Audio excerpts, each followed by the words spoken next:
Listeners be advised. The Soliloquy podcast discuss matters related to the human experience and many that are sexual in nature. Due to this, some conversations may surround triggering topics such as sexual violence, self-harm, abuse, and much more. Please be advised, a list of crisis and psychological resources will be available in the show notes of this episode. With that said, let's get started with the show. Ladies and gentlemen, may I have your attention please as we go through the following safety instructions. In the event that there is a loss of cabin pressure, oxygen mask will drop from the overhead. Place the mask over your nose and mouth. Breathe normally as oxygen is flowing even if the mask is not inflated. Be sure to adjust your own mask before helping others.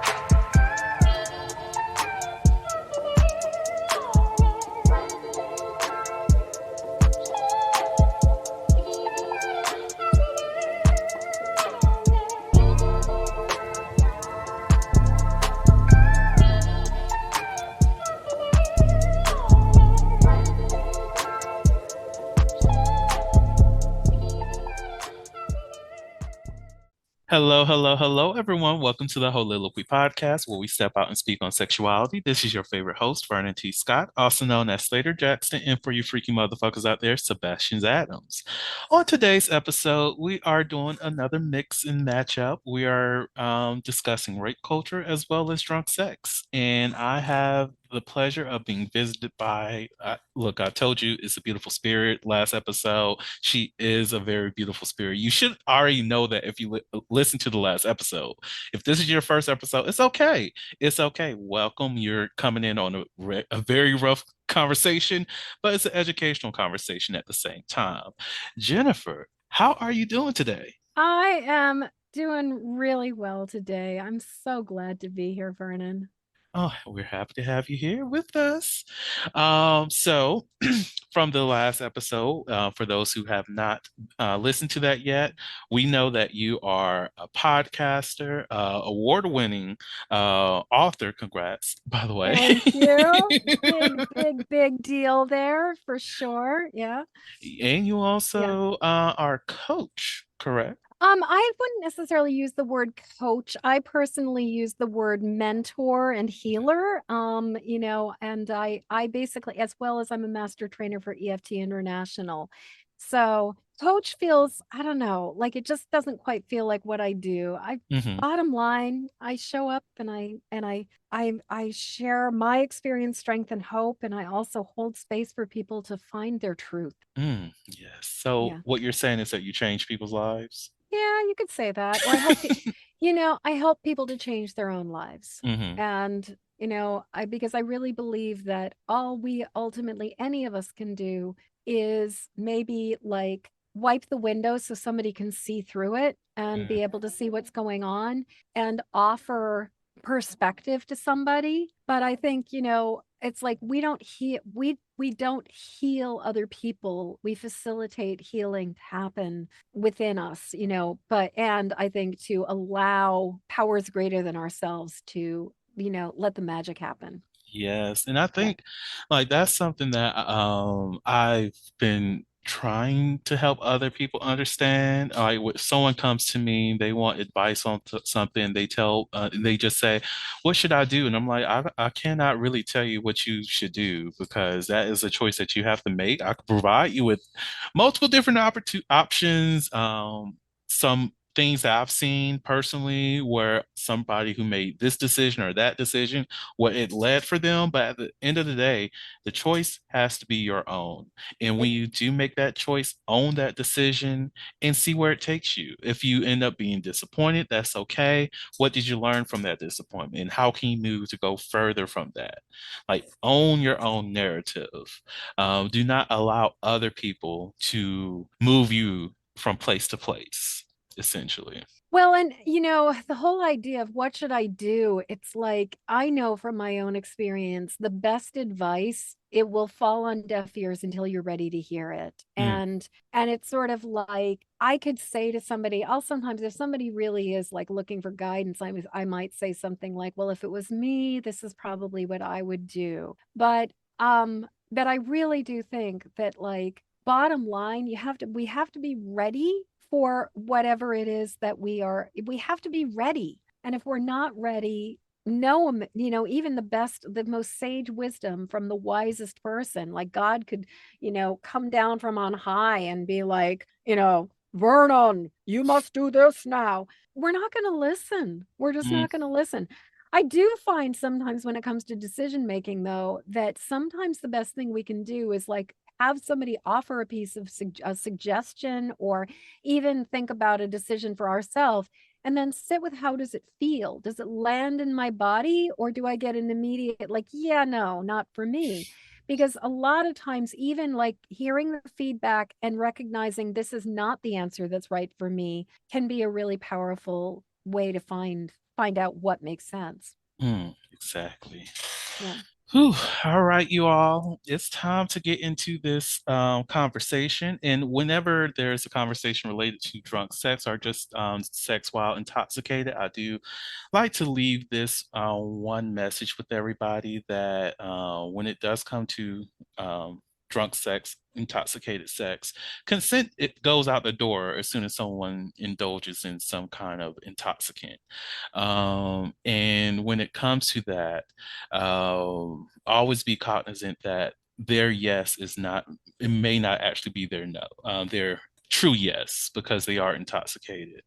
Now, that does not mean that people are not given that chance for personal autonomy, because personal autonomy is always a thing. And there are those people who do enjoy having sex while intoxicated. But if that is your preference, if that's who you are and that is something that you do, I always recommend doing that with someone that you trust, and not to just engage in that kind of behavior with someone that you just do not know.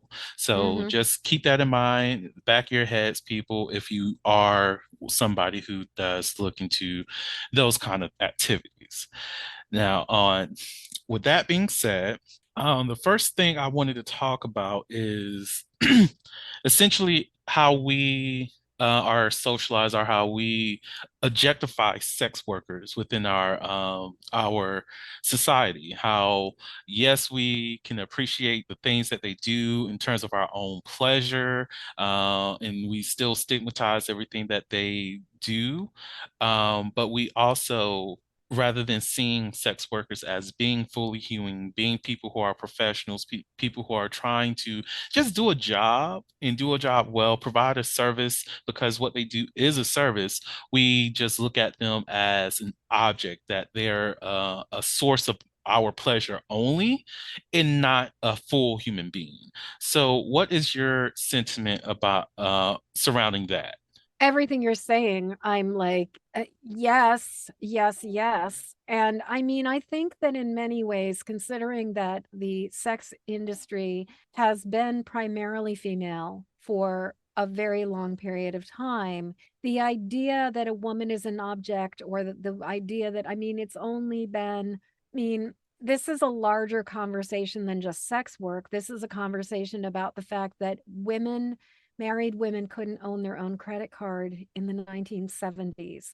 That women, it has only been literally like what, 102 years that we as women in the United States have had the right to vote. That there are all of these, there are still archaic laws that make a woman a piece of property. Hmm, And it is not, we are not that far away from the idea of women being chattel, but also like away from the idea of like, rape within marriage wasn't even considered rape, because a woman was supposed to just do, like it was her responsibility and it was her obligation to satisfy and meet the needs of her husband. So I guess from my perspective, of course, a sex worker is going to be regarded as the fulfillment of somebody else's desires and interests and needs, and not necessarily be regarded as autonomous and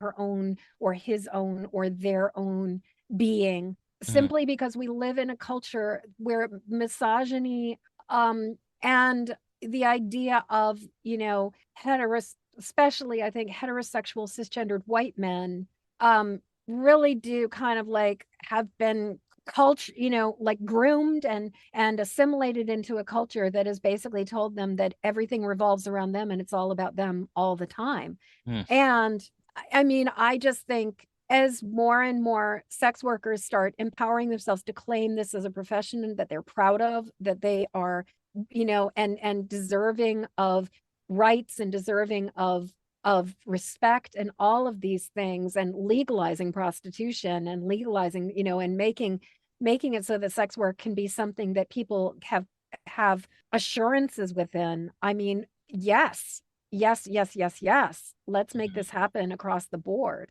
And this is, of course, my own personal belief, not really rooted in facts, I guess. But I truly believe that one of the reasons why prostitution and all forms of sex work is not legalized throughout the U.S. is because it's a protected privilege for the heterosexual white man. Because I have that privilege of paying for the vagina, the ass, the dick, or whatever it is that I want from a person. I have that privilege of affording that. So because I have those finances and I want to not allow other individuals to have this same privilege, then I want to make sure that this is demonized. I want there to be a stigma against this. I want it to be criminal, like drug usage. Cocaine, because it was a high dollar drug, that though it was illegal to sell or whatever, but it's not illegal to have and Mm. partake in whenever you're at a elitist party or anything like that. Like, what was it, something studio something, where they just did, Studio 54? there we go, where Yeah. they just did coke on a regular basis, Yeah, yet constant. yet crack is, which is a derivative of coke, is like demonized. It's like it's a crime to have. If you're caught snorting it, you should go to jail and all these things. So that's those trends is the thing that makes me believe that's the reason why prostitution and sex work is not going to be legal. Well, I hope it is going to be legal, but why it's not legal today? Well, I also think that you've got privilege, and you've got protecting privilege, you've got aspects of protecting sort of the facade or the idea of like respectability that is tied into, cisgendered white male privilege and wealth. And then you've also got, the whole sort of like fetishizing of sin, that and sort of like the whole Christian idea of sex is bad, Madonna whore thing. And yet, some of the freakiest, kinkiest people out there are the evangelicals. The Soliloquy podcast focuses on the variability of sexual expression. When it comes to sexual expression, we often depend on pornography to illustrate how one must perform sexually. For those who have not learned this by now, the stuff you see in porn is not real. Pornography provides a singular perspective of sexual expression that is not often the reality we see during our own sexual encounters. The Soliloquy podcast is a conversation that takes you outside of the compressed box of what many know about sex. Some of the topics we discuss includes kinks, condom usage, status disclosure, and past sexual experiences. The Soliloquy podcast steps out on sexual norms and recognizes that the norm is not the only normal. Subscribe today and join the conversation. Some of the freakiest, kinkiest people out there are the evangelicals. There's a new movie that just recently came out that's on Hulu right now that I've not yet watched, that I just have to get the spoons to get it up to watch it, called God Forbid, that is basically a documentary about Jerry Falwell Jr. and the sex scandal that basically caused him, like undid him, where he was like, his wife had, they apparently like had a thing going where his wife had hooked up with this young, very attractive man, and they were giving him a lot of privileges and a lot of opportunities and a lot of stuff, but Falwell was like videotaping his wife and this guy. And I mean, we're talking like major kink here, we're talking like major, dubious behavior, and yet he's a pillar of society, and there's so I think the other part of it is that there's the protecting of the privilege, but there's also the protecting of the forbidden fruit, and the fact that, if sex is legalized and there isn't necessarily this veil of secrecy over prostitution, then is it as tasty? Is it as fun? Is it as, but also, are you going it goes against this idea of like the compartmentalizing of the self, Mhm. and that you get these people who are like, they're like the church going insurance salesman, who, can do no wrong. And then it's sort of like they die and you discover their massive collection of porn and their credit card receipts for all of this stuff. And it's kind of this idea of like the secret lives that these people are living. And I do think that I cannot speak to other cultures, in that I was raised in lily white America, but I do think that within white, cisgendered white privileged male culture, there is a lot of compartmentalizing that goes on. Mm. And within that compartmentalizing, I think that there is a certain amount of like secret lives. And so I wonder if another part of why the idea of legalizing prostitution doesn't get a lot of traction is because that would legitimize something that people want to keep secret. Because if it was legitimized and brought out into the open, then all of a sudden, these things that they've been able to keep like on the DL is no longer there. Oh, that's an amazing point. Like, I really, I agree. I think that is part of it too, because like you said, if this no longer, if this secret becomes something that's popular, something that's out there, will it still be as tasty?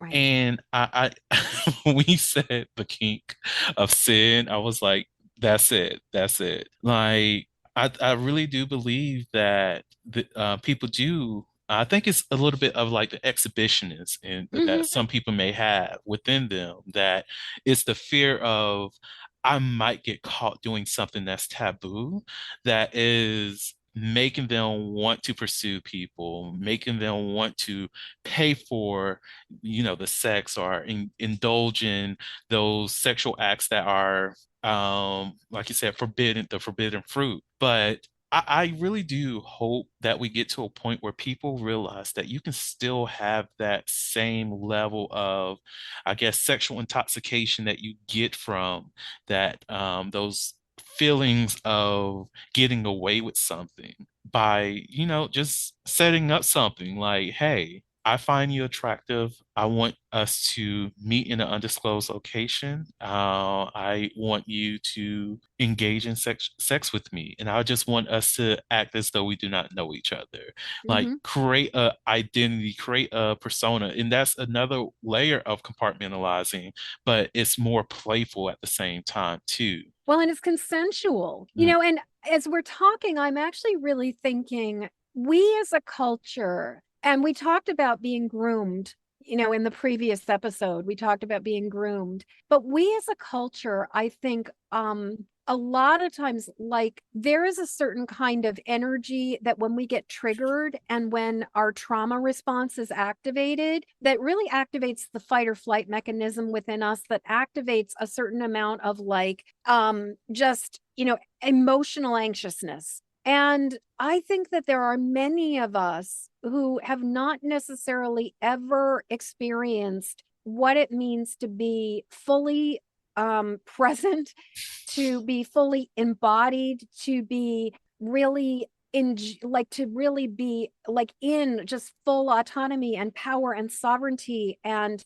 consent. And in many ways, like even the whole thing of like attraction, talking about the bad boys and being groomed to be attracted to bad boys, I think that there are many of us who mistake being triggered and traumatized and activated in our fear for being sexually aroused. mm, And if you think about the fact that there's now proof that we inherit the trauma of our ancestors. And now there's more information that not only are you is your DNA, like is your genetic, like you are not just a cell in the body of your mother before you are born. You are a cell in your grandmother's body before you are born, because as you are forming, or as your mother is forming her ovaries inside of your grandmother's body, you are an egg inside of your mother's body inside of your grandmother. So there is this way in which we are not just dealing with our own stuff, but we are all basically carrying the legacies of misogyny that go back for generation upon generation down the matrilineal lines, that we are all bringing forward. And there's this really fascinating stuff I've been reading lately about attachment theory, but also about nervous system regulation. When a baby, when we're in utero, our nervous system is completely dependent on our mother's nervous system. Like we do not have the ability to self-regulate at all. We're flooded by our mother's stress hormones. We're flooded by our mother's emotions. And then when we're born, it's like the first 2, 3 years of our life, but especially the first 2 years of our life, we co-regulate our nervous system with our mothers. If we have a mother who's anxious and high strung, then we never learn what it feels like to be calm and relaxed and grounded. We basically imprint on anxious, dysregulated, and distressed. But if we start thinking about it, it's like we've got these lines of like cooking inside of these anxious bodies, and we just pass it from one generation to the next, to the next, to the next. And so what this just really makes me talk about or wonder as we're talking is like, how many of us are really just have been so utterly programmed to perceive danger and excitement as sexual arousal when it's not necessarily that. And yet we are so programmed, like that idea of the forbidden fruit, because it's like, it's itchy. I mean, there's back in the day, hopefully it is, Pete, I don't know if you've ever heard of Spanish fly, Hmm. but like, yeah, I remember hearing about it when I was a kid because my mom was working in like sex education and everything. And it just was such a horrible thing because it basically is like it causes the nervous system to get really, really overexcited and makes you just feel like super, super itchy to the point where you would do anything to not feel that way. And so for a lot of women, it would get them so itchy that they would just be like, sure, I'll have sex to try to get rid of this feeling. But that is not pleasure. And yet we interpret it so much as, I think we interpret so much agitation, irritation, and distress as pleasure because it is so pervasive in our culture. And one of the thing that came to mind was like how we are socialized to connect pain and pleasure. Mm-hmm. And that's one of the things that I'm trying, in some of the other work that I'm doing is to disassociate those things because even when it comes to the loss of the virginity, we're told, oh, it's supposed to hurt. And then you learn, well, I learned over the years that, oh, it's not really supposed to hurt. It's when it comes to heterosexual sexual encounters, it should be minor discomfort, but it's not supposed to hurt. There's a difference between those two. And even outside of that, I think of that phrase when it comes to queer sex, where it's because I was against pain, even when it came to me losing my virginity. I was like, I don't want anything to hurt. I want someone who's going to be gentle, who's going to be take things slow. But I remember hearing those phrases, "Oh, it hurts so good," and I'm like, that doesn't sound healthy to me. That doesn't sound like anything that I want. That doesn't sound like the sexual encounters that I want to engage in. And even when I look at some pornography, I see how aggressive someone may be and how um, when they're extremely aggressive, pounding it out or whatever, and they're trying to run away or something like that, they make it seem as though it's sexy to pull somebody back while they're trying to run away, or that idea of fucking someone and they're wanting to escape is a good thing. And it's Right. not. It's that person might actually be in pain. Like Yeah. you have to acknowledge that they are in pain and there's something that you, the person, are doing to put them in pain. Well, and you remind me of I was like in my, like I was 20 and I had this lover who at one point, he had grabbed me by the hips, and he had done this thing where he had kind of like put his fingers, like he had his hands in me and he had kind of like put his fingers in on either side of my hip bones and had like kind of really stuck them in there. And I was like, ow, like that really hurts. That's not comfortable. And I will never forget his response. He went, "No, it doesn't. That's supposed to be sexy. That's a turn on." And I was like, "Dude, I am telling you, this is physically uncomfortable and you're hurting me right now."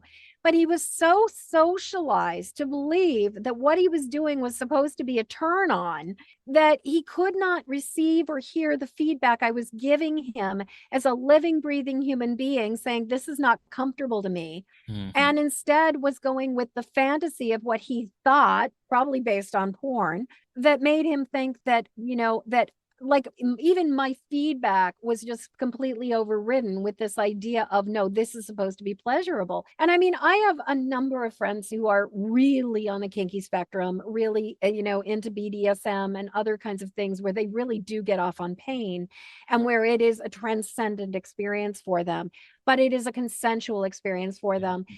And in many ways, I've had a number of conversations with people about what it means to really own that part of oneself and recognize like what is the thing that works for you. And I can also say that there's a really big difference between being like sort of starting cold and being really aroused and experiencing certain things, like something that could be, I mean, like you said, even with sex, where if you are warmed up, something can be really pleasurable and it might have an edge of intensity to it that if you were not warmed up, it would be painful.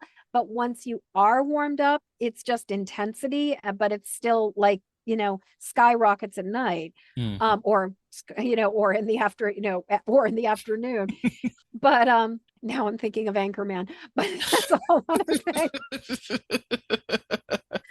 A very specific reference. If you are not an Anchorman fan, you guys are probably like, "What the hell is she talking about?" But I there's a know what you're very, talking very, about. you do know what I'm talking about? I've seen that one. Okay. Yeah. My favorite part is the kittens. But Uh, but yeah, so I do think, and I also will say that in my experience there's an incredible spectrum between, around, to quote the Divinals, there's a fine line between pleasure and pain.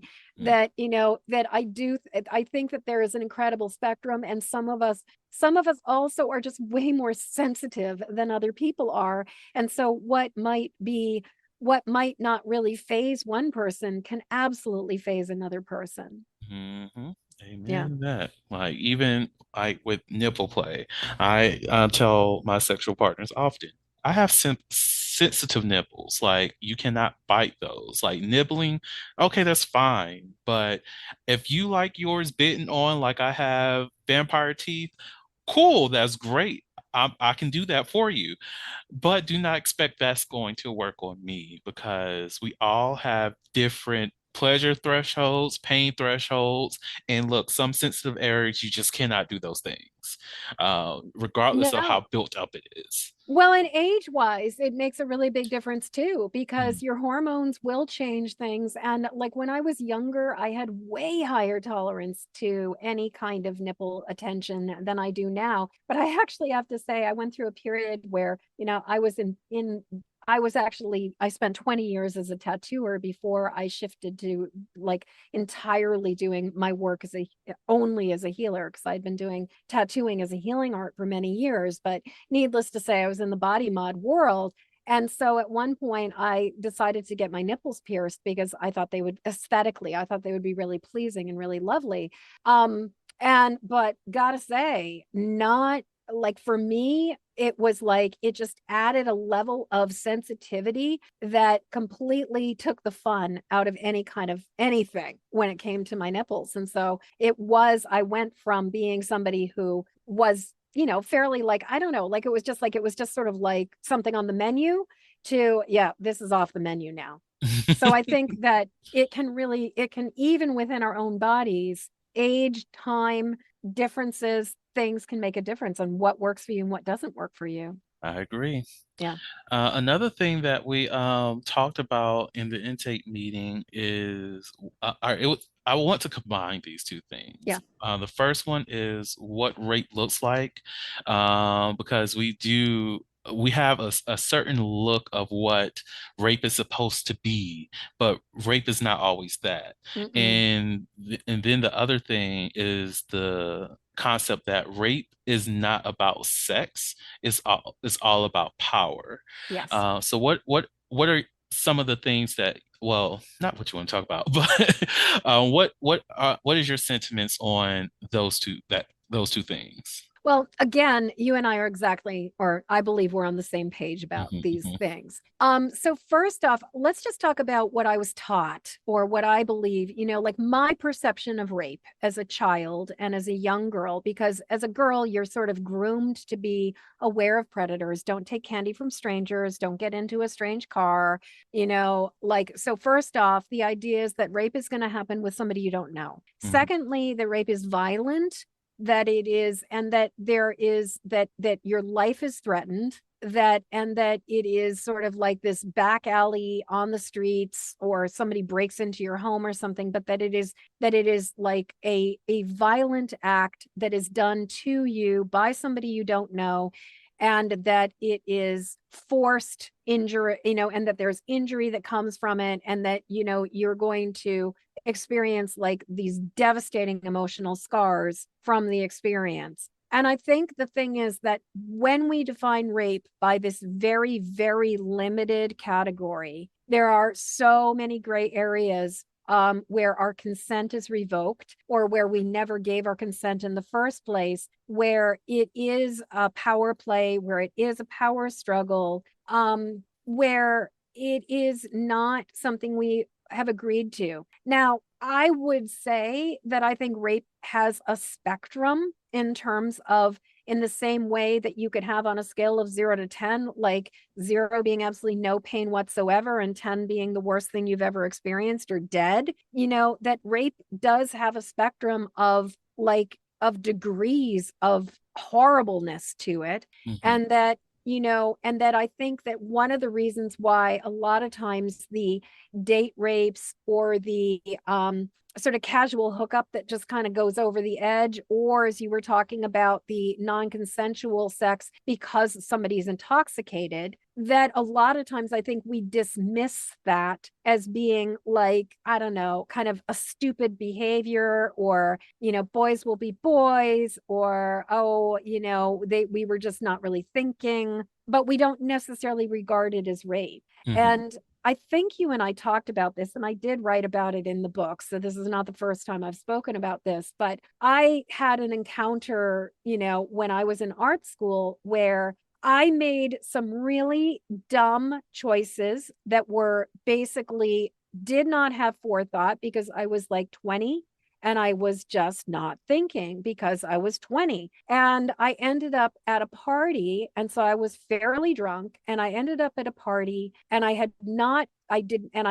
missed the last train out of the area. I was too broke to get a cab, and I was too proud to call my parents and say, "Hey, will you please come, like, drive 40 minutes south to come pick me up from a party?" And so I ended up in a situation where I hooked up with one of the people, one of the guys who lived in the apartment. And I was in a position where we were messing around. It was consensual. And then there got to be a point where he wanted to take it further. And I said, no, I'm not comfortable with that. And he kept on pushing. And I was a bit drunk, but I was sober enough that I knew what was going on. But I also was aware that I was between a rock and a hard place. I couldn't necessarily easily just put my clothes on. Like, they didn't live in a great neighborhood. If I left the party, I was going to end up sort of in a worse, less safe place than I was. And so there just came a point where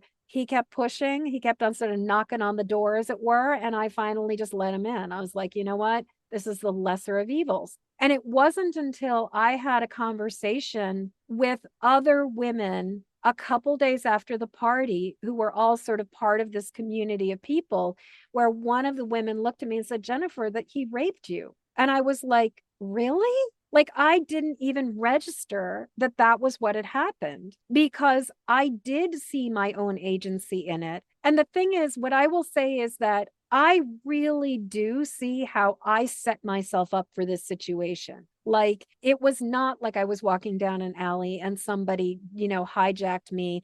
It wasn't like I was, it wasn't even like I was in a dorm room and I was drunk and suddenly I have this like person on me. It was a lot more subtle than that. Like, there was a lot of gray area. And yet I said no, and he kept he kept pushing. And on the very, very bottom line, honest, like for me, and like I said in the previous one, there's no such thing as trauma Olympics. So, that there's no such thing as trauma Olympics. And yet, I would say for me, in terms of on a scale of 0 to 10, I would say I would probably give this particular infraction like a 4 or 5, not like a 9 or a 10, just because I did the mental calculations for myself. I had put myself in a situation that was really awkward. I had gotten myself into a situation and where I kind of was like doing the math, and the sort of the least amount of harm was basically going to be coming from acquiescing and having essentially coerced sex. I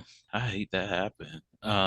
But also, thank you for sharing that story too, because many people do not recognize how coercion is rape, or Yeah. how when you are in a position where you are between a rock and a hard place, is you have to make a decision. Like, what is the best outcome for me? Is it to be here where I know what the danger is, or where I know what is going to happen? Or do I want to expose myself to pretty much being out in the cold, alone, in a strange place, and I have no idea where I'm going to go? I mean, it Um, was it was the neighborhood that they were in was like right on the edge of a really sketchy neighborhood in the inner city of Boston, and it was like 2 o'clock. It was something around 2 or 3 o'clock in the morning, and I'm this like little like twink of a white girl, and just like really not in, like, it was the risk of my level of risk was lower in terms of my bodily harm mhm, staying there. And basically, there was an old saying that, back in the days in the 70s with hitchhiking, that used to be people would have literally had the bumper sticker that said gas, grass, or ass. And it was kind of like, you either contribute money to my gasoline, mhm. you contribute weed to, get me, like, let's, light up and, as we drive, or you're gonna give me sex for a ride, like gas, grass, or ass. And I think in some ways I kind of looked at this one and I was like, you know what? I've got to decide. Like, I don't have the money for the gas. I don't have the grass. I do have the ass. This is what Mhm. I'm gonna, this is the currency that I can use to have a safe place to lay my head for the rest of the night, and then get up at 6 o'clock in the morning and hop on the first subway to get home. Yeah. And like mentally, well, I definitely understand the decision behind it. Yeah. I 100% understand that, because some people are in those situations, and some people are in those situations within their own marriages, Yes.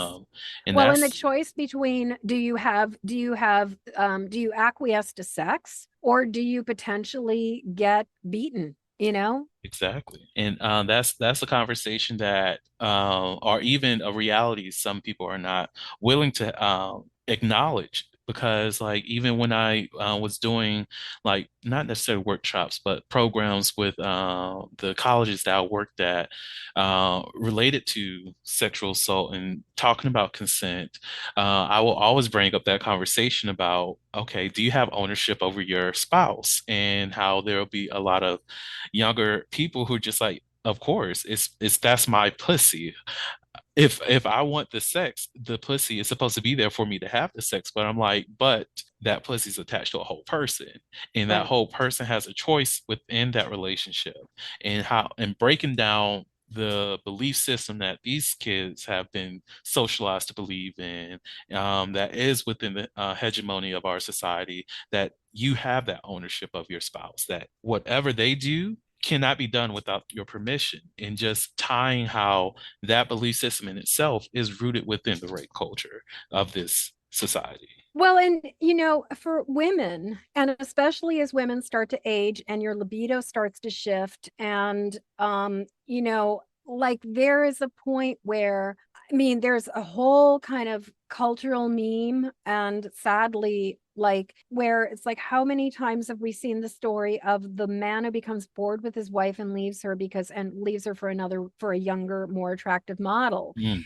Like, and I will say that I am incredibly grateful to be married to who I'm married to. I have a really wonderful spouse and a really wonderful partnership. And I do not get pressure from him to have sex when I am not in the mood, when, like when it's like my body is just like not there. But I get pressure from myself mm, to feel like, oh my God, if I say no, like how many no's do I get before he gets bored? How many times am I going to be able to say, I'm just not that into it right now, or I'm not that interested in this, before my security, my sense of self, my commodity as a female becomes kind of like I lose my value. mm, And I think I really do. If we broaden the idea of rape culture, but also sex as like currency in marriage, how many women continuously acquiesce, especially women when they're starting to, and I will say everybody's mileage varies. Everybody's mileage varies. But I do know from conversations with a number of women that for many of us, menopause really impacts our libido. And what once was a turn on is no longer necessarily such a turn on. And I really do wonder sometimes, like, how often, because our culture is saying, this is a necessary thing, like it's expected, like even the idea that like you could argue for divorce because somebody is depriving you of sex, mm. Right. you know and so how often is as the partner who is maybe the one with the lower libido, how often does that partner find themselves in a place where they imagine or feel obliged Hmm. to accommodate or to do things that they may or may not really want to do themselves because of what our culture, because of all of these ideas of like what is good. Yeah, and Yeah. that's just a reminder of how unfair and how unbalanced our culture is, most definitely when it comes to interpartner relationships. It's like whenever you have the concept of, someone being at home, the stay-at-home parent, and how the other person's the breadwinner, and because they are considered the breadwinner of the household, they supposedly have more power. And it's like we don't teach we don't teach that there should be mutual respect within these relationships. That just because this person is at home raising a family or whatever the case is, even if there's no family, that does not mean that they're less valuable. Just because this person is the one who's working all the time does not mean that they have more value. Because in the true partnership, in a true relationship where there is give and take, where you're pouring in and receiving at a equal, if not sometimes unbalanced way, that there's some reciprocity within that relationship. But if something were to happen, the other partner can step up. The other partner can really do what needs to be done to in order for the family to sustain itself. It's like there's still value in that person who's at home, just as much value for that person who's out here in the streets working. Right, right. You just made me think of something which, we were talking, and I think it's was in the previous episode where we were talking about legalization of prostitution. Mhm. And, and some of the theories of why is it not legal everywhere. And one of the things that I just realized is, the other part of it is the financial side of it. If prostitution is legalized, that empowers the people, and especially mostly women, or, I'd say, I don't know the percentages of how many, like proportionately, how many more female prostitutes are there to female sex workers to male sex workers. I don't know, Mhm. but I would be willing to bet you it's probably more primarily female.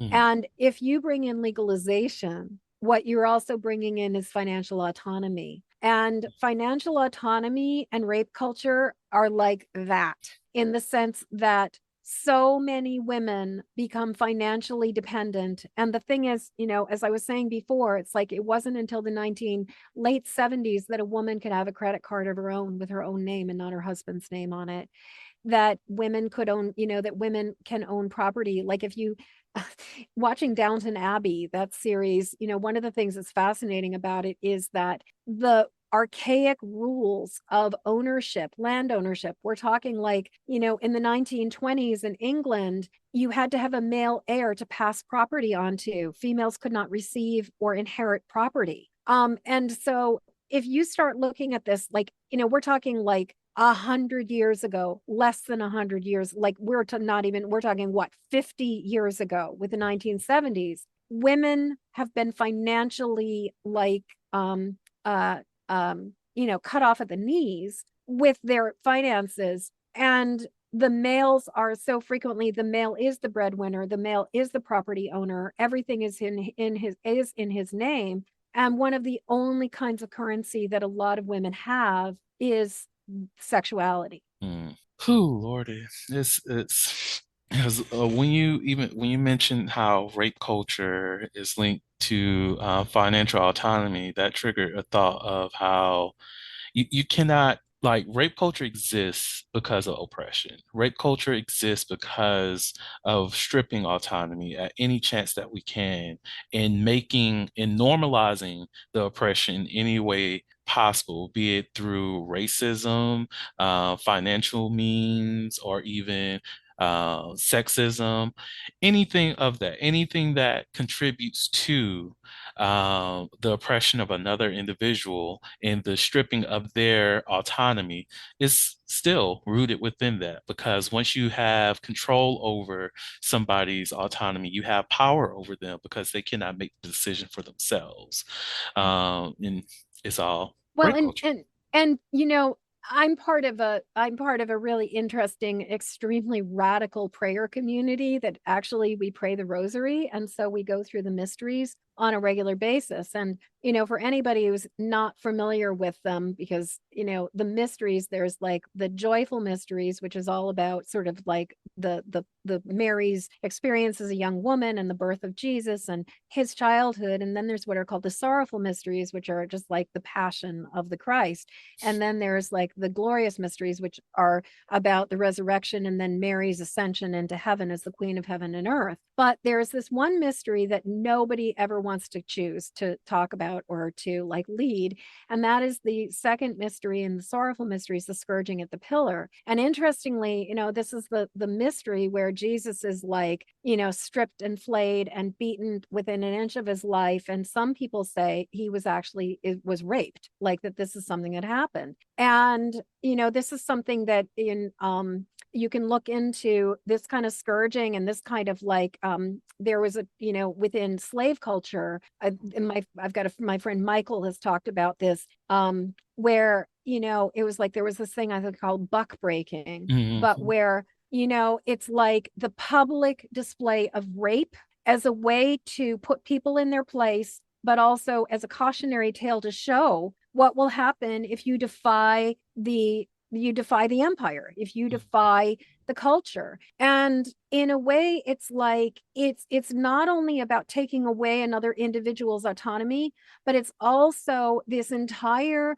cultural idea of, if you get uppity, if you act out, if you do these things, if you break the rules, then we're going to put your head on a spike. Like Mhm.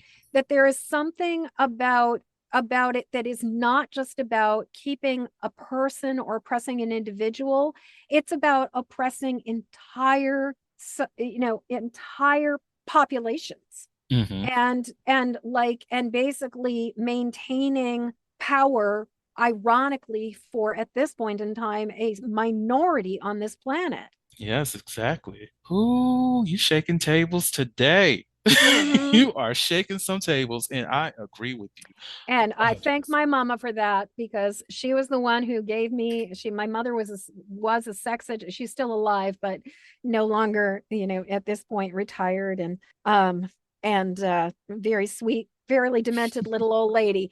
But when I was a child, she was a sex educator, and she was also like active in League of Women Voters, and very, she very, very active. Like, she was working, getting women out of state, getting women to find abortions pre Roe versus Wade, and doing amazing things. By the time I was 18, my very first political t-shirt was a narrow t-shirt that my mom got for me right after I had registered to vote, and said, "I'm pro-choice and I vote." And I'm just incredibly grateful to have been raised by a very feminist, very politically aware mother. Oh, I love that for you. I Yeah. definitely love that for you. And Hmm.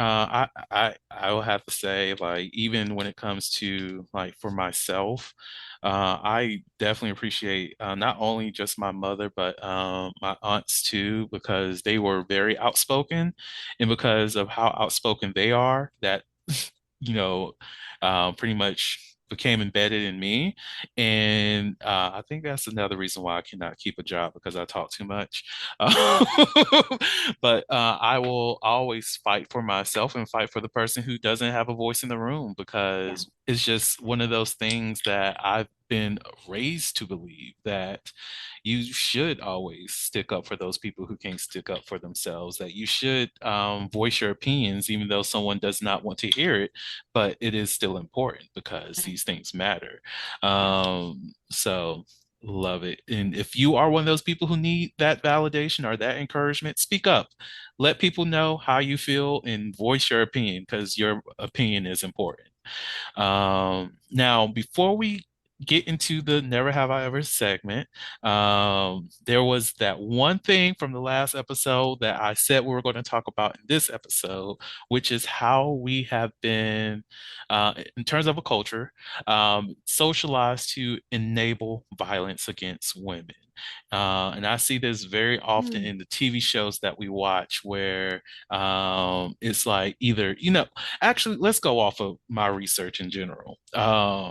How rape culture and legal practices are so very linked. How we blame the victim, which is also often a woman, in terms of rape. But whenever we have a court case, we always demonize the person who is the true victim in the situation, tarnish their name, and do all these things. And that's normal to us. It's Hmm. expected that this is going to happen. Whenever there's a woman who's violated, we talk about her history, how she was such a whore, and how she did this, that, and the third. She had sex with this person. Everybody knew that she was fucking around and all these other things. But at the end of the day, this person was the victim. Why are we Right. shaming this person? Why are we trying to make her into the stigma or the taboo topic in the room so we don't discuss it? This person was harmed. Go after the person who harmed this person. Well, and even the idea that, like, if somebody has sex with one person, and this is, I mean, we could go down an entire rabbit hole about the whole concept of incels, Mhm. and, and like the idea of, because she's pretty and attractive and she was interested in that one person, therefore that means that I'm entitled to have sex with her as well. Like, the idea that if a woman is sexually active, or anybody is really sexually active and is really, like, enjoys sex, that somehow that just means that anybody's entitled to have sex with them. I mean, what the fuck, people? Like, this is not like, ugh. It enrages you. Yeah, it is just it. Well, and I was thinking, as we were talking about, being culture, socialized towards it, and I talked a lot about movie references in our last interview or last podcast episode, and like another example, like the movie, the Farrelly Brothers movie, Something About Mary. Mhm. Like if that movie is absolutely repugnant. It is a movie about a whole bunch of different men who are obsessed with this one woman, Mary, and all of them are stalking her. Every one of them is stalking her. And yet, and it is a funny movie. Like I think the Farrelly brothers are very, very funny directors and producers and make great movies.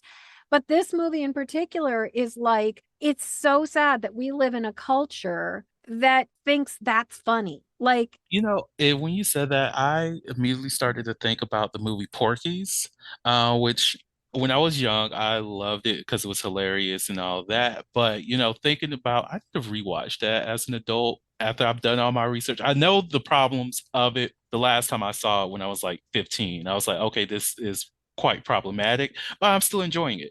But, 15, dumb. Anyways, mm-hmm, but it was very problematic to even think about like that scene where they found the hole to look at these young ladies while they were showering. yeah, And we're not having a conversation how that's inappropriate, but that was mm-hmm, expected of right. guys to do something like that. Even the when he put his penis in that hole and the women on the other side, that's so funny, ha ha ha ha.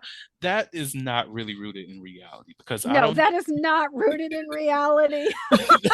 like, I don't know any woman or any person who actually has sex out here would appreciate a random dick coming out of nowhere if they're not at a glory hole and expecting one to pop out.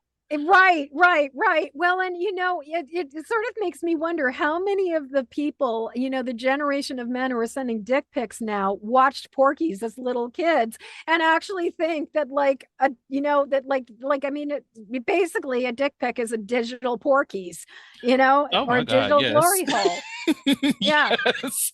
But it's like, dude, yeah, no woman is ever no woman is ever going to be impressed when you randomly send her your dick pic. No, just doesn't No, work that way. it does not work that way. Like Does even not work that way. like for myself, like yeah, if I see a cute dick, it's just like okay, that's actually cute. And Right. most definitely has some good flair, good design. You did something, you put some artwork into this. I like your artistry. But at the same time, you could have asked.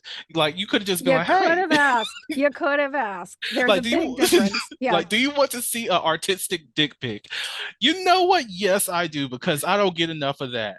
Like might as well. I had this friend a number of years ago who had gotten her husband.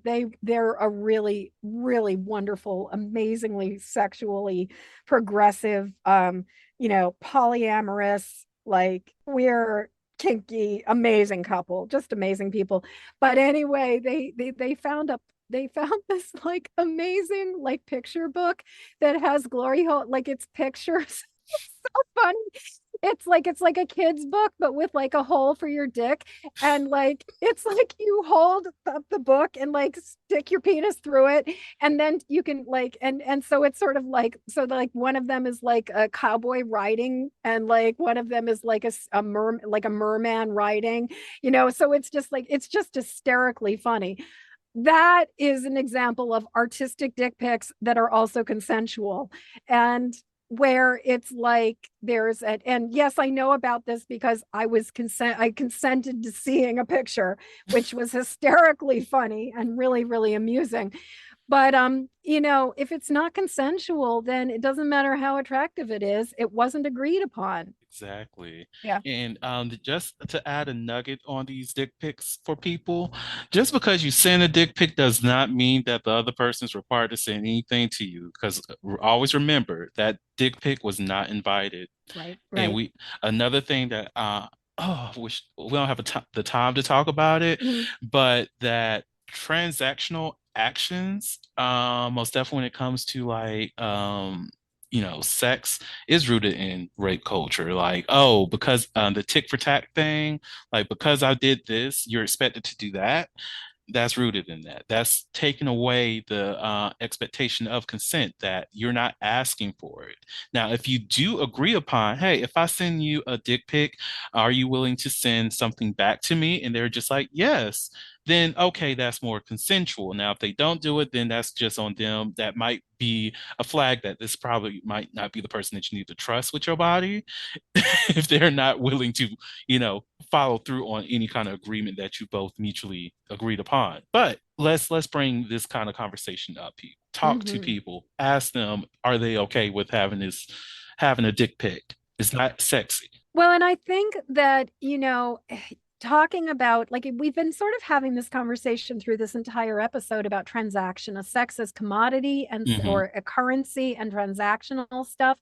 And like even the idea of like you go on a date and somebody takes you out to a really fancy restaurant and what is expected of you. Hmm. And really, all that should be expected of you is like the opportunity to get to know you and your scintillating company, and like the pleasure of somebody just sharing time with you, and that it should be a gift freely given. But I think unfortunately, we live in a culture where there are a lot of people who will start wondering, like, oh my God, he just spent $300 on a really fancy meal for me and brought me a Hmm. bouquet of flowers. What do I now owe him? Exactly.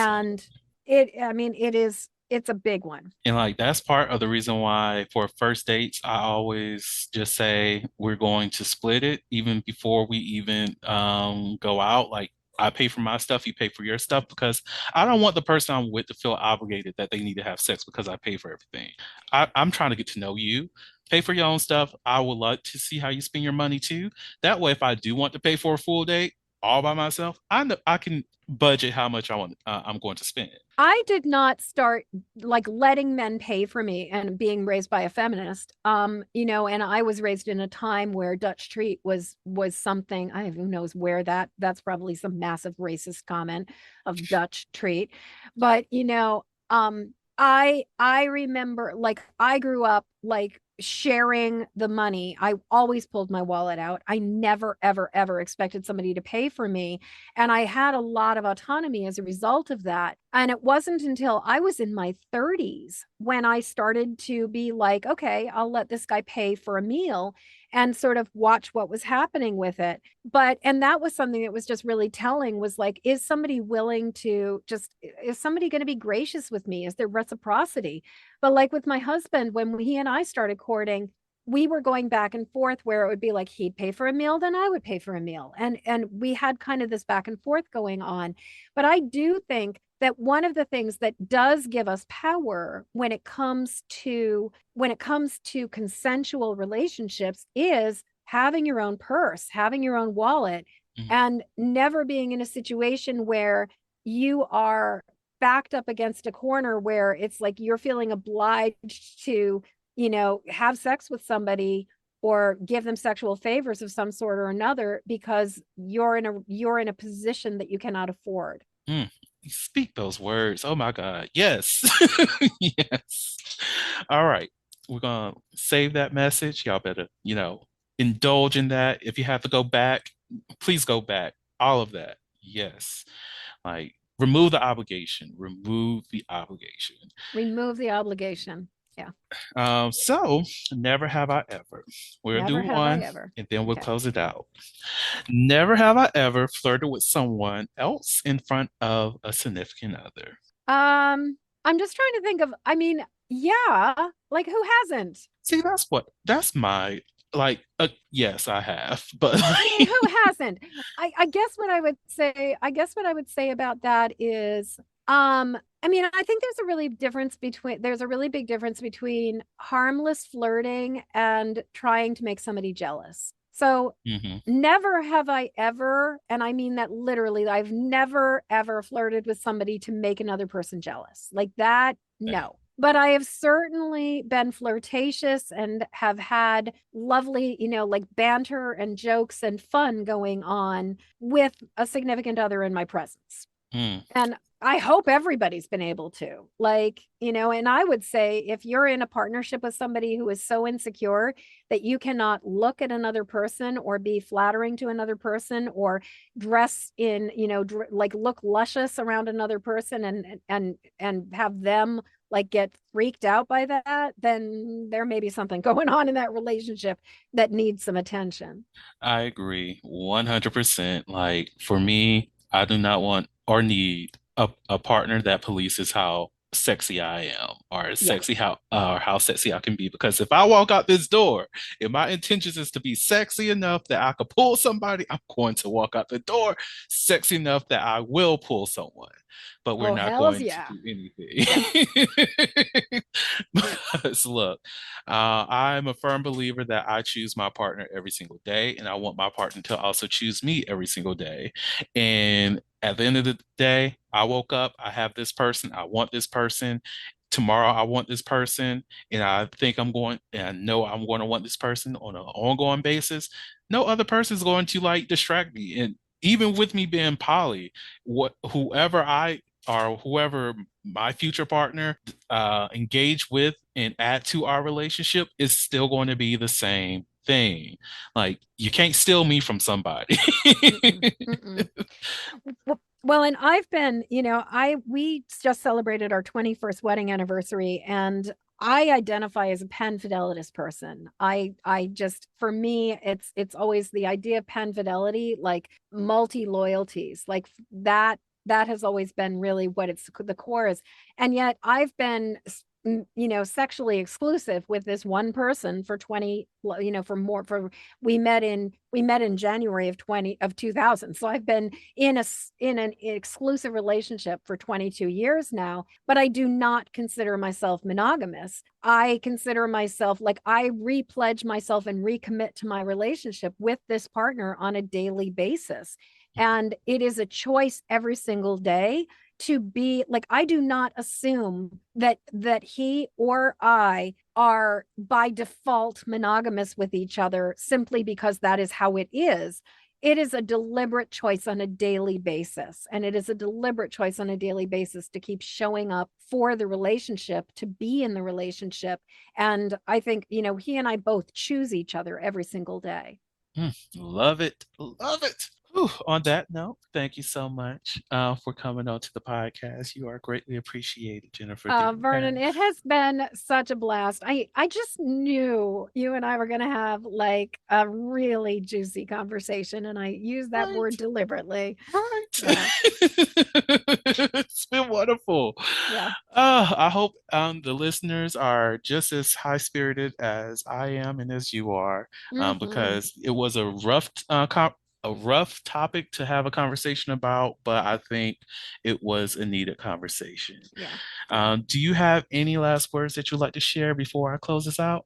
I guess when it comes to the idea of intoxicated rape culture, that it's like some shit, like one, if you make a mistake and you end up in a situation where you're compromised and you choose the lesser of evils, please forgive yourself. Like it is what it is, and sometimes it really is like, you acquiesce to sex or you end up on the street at 3 o'clock in the morning, and it's just easier to do the one versus the other. But the other thing is, I guess I would say if you can possibly check yourself before you wreck yourself, like it is worth having a strategy. It is actually worth having a plan. If you're going to go to a party, how are you going to get home? Like Mm, thinking these things through. And, this may be like, no, duh.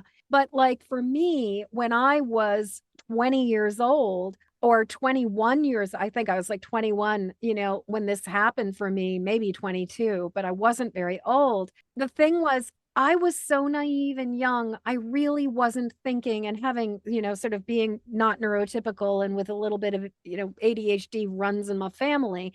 It just didn't even occur to me that I need to think about how I was going to get home. I just was going to go with the flow and find a way. And so I guess I would say is like, if you are going to be in a situation that is unusual for you, if you're going to a party, if you're going to a strange place, if you're going to something that you are not expecting, have checks and balances. space, have people you're checking in with, maybe have a designated driver or somebody that you're with. Think about your strategies of how are you going to get yourself back to safety? How are you going to take care of yourself? What are you going to do that will, hopefully decrease, like harm reduction, reduce, like decrease your risk of getting into a situation where you are compromised. Yes, and just to add on to that, just a little bit, like most definitely, if you are in a situation where there's like a bus system that you can use, just knowing when that last stop is, and just having yourself prepared. Like I get that the party is fun, is lit, you're having a good time, but when you know that time is pushing up, you got to leave that party. Give yourself enough time where you can secure your seat. The party is still going to be there. You're still going to be here too. So, Well, and the challenge, of course, is if you're too intoxicated, you might mm. just say fuck it. And and that's the thing. It's like I remember even at the party that I was talking about where it was like a whole bunch of people were getting ready to leave and I was drunk and I said fuck it. And, Mm. like because people were like, oh, the last subway is leaving. And a whole bunch of people were getting ready to go out the door. And I just was not in my right mind enough to be like, oh, yeah, I need to do that. So I'm not sure. Like, and then I guess what I would say is if you're finding yourself in a situation where you are drunk in that way and getting into compromising situations, maybe you need to look at your relationship with alcohol. Mm. Good point. Good Yeah. point. Ooh, now that she's making people self-reflect, Lord. Mm. Mm-mm-mm. Think Yeah. about it.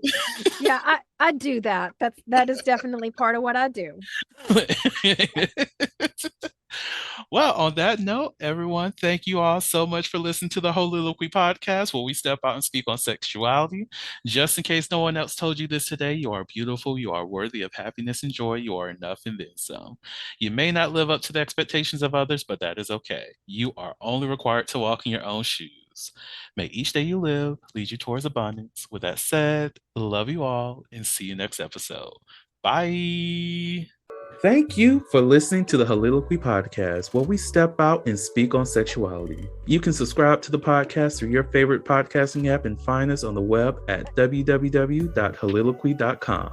That's www.heauxliloquy.com. Share the podcast with your friends and join the conversation.